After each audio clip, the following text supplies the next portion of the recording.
আমরা বিএনপির মহাসচিব মির্জা ফখরুল ইসলাম আলমগীরের একটা বক্তব্যের সূত্র ধরে উপদেষ্টা নাহিদ ইসলাম তিনি বক্তব্য রেখেছেন।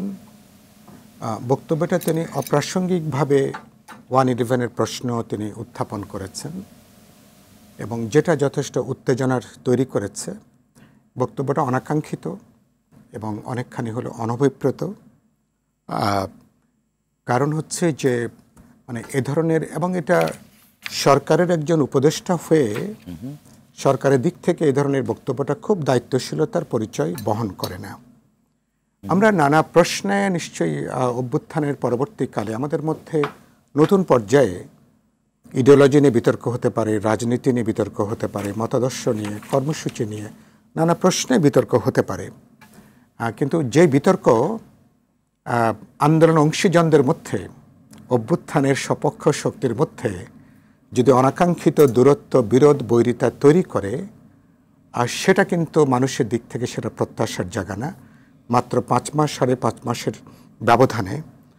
সুতরাং এটা আরেকটা যে কথাটা, যে আপনি এমন একটা জায়গা তৈরি করছেন, এই ধরনের কোনো বক্তব্য যদি রাখার দরকার হয়, আমি মনে করি অন্তর্বর্তী সরকার প্রধান তার ব্যাপারে একটা গুরুত্বপূর্ণ রাজনৈতিক দল বিএনপির মহাসচিব তিনি যে সংশয়টা উত্থাপন করেছেন, আমি নিজেও গত 15 দিন ধরে 2-3টা অনুষ্ঠানের কথাটা আমিও বলেছি, যে চরিত্র বৈশিষ্ট্যের দিক থেকে সরকার হচ্ছেন একটা অদলীয় একটা অন্তর্বর্তী সরকার। বিশেষ কোনো রাজনৈতিক পক্ষপাত, বিশেষ কোনো দল, বিশেষ কোনো অংশ, ছাত্র তরুণও হতে পারে, সমাজের অন্যান্য অংশীজন হতে পারে, কোনো রাজনৈতিক দলও হতে পারে, কারো প্রতি বিশেষ কোনো পক্ষপাত, দুষ্টতা এই সরকারের তার যে গ্রহণযোগ্যতা আর তার যে নিরপেক্ষ চারিত্রিক বৈশিষ্ট্য, সেটা প্রশ্নবিদ্ধ হতে পারে, বিতর্কিত হতে পারে।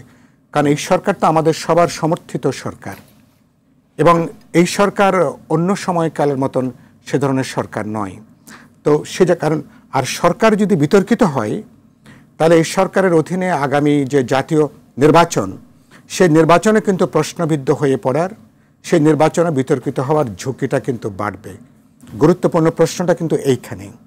এবং তাতে যেটা হবে, ইতিমধ্যে আপনি জানেন যে অন্তর্বর্তী সরকারের সাথে রাজনৈতিক দলগুলোর আমার মতে যে ধরনের একটা জীবন্ত যোগাযোগ থাকা দরকার, নানা প্রশ্নে আরও বোঝাপড়া, আরও সমঝোতা, আরও নৈকট্য দরকার। বাস্তবে কিছু আনুষ্ঠানিক কথাবার্তার বাইরে অন্তর্বর্তী সরকারের সাথে রাজনৈতিক দলগুলোর তেমন কোনো অর্গানিক কোনো এনগেজমেন্ট, জীবন্ত যোগাযোগ, বোঝাপড়ার সম্পর্ক, এটা কিন্তু খুব একটা নাই।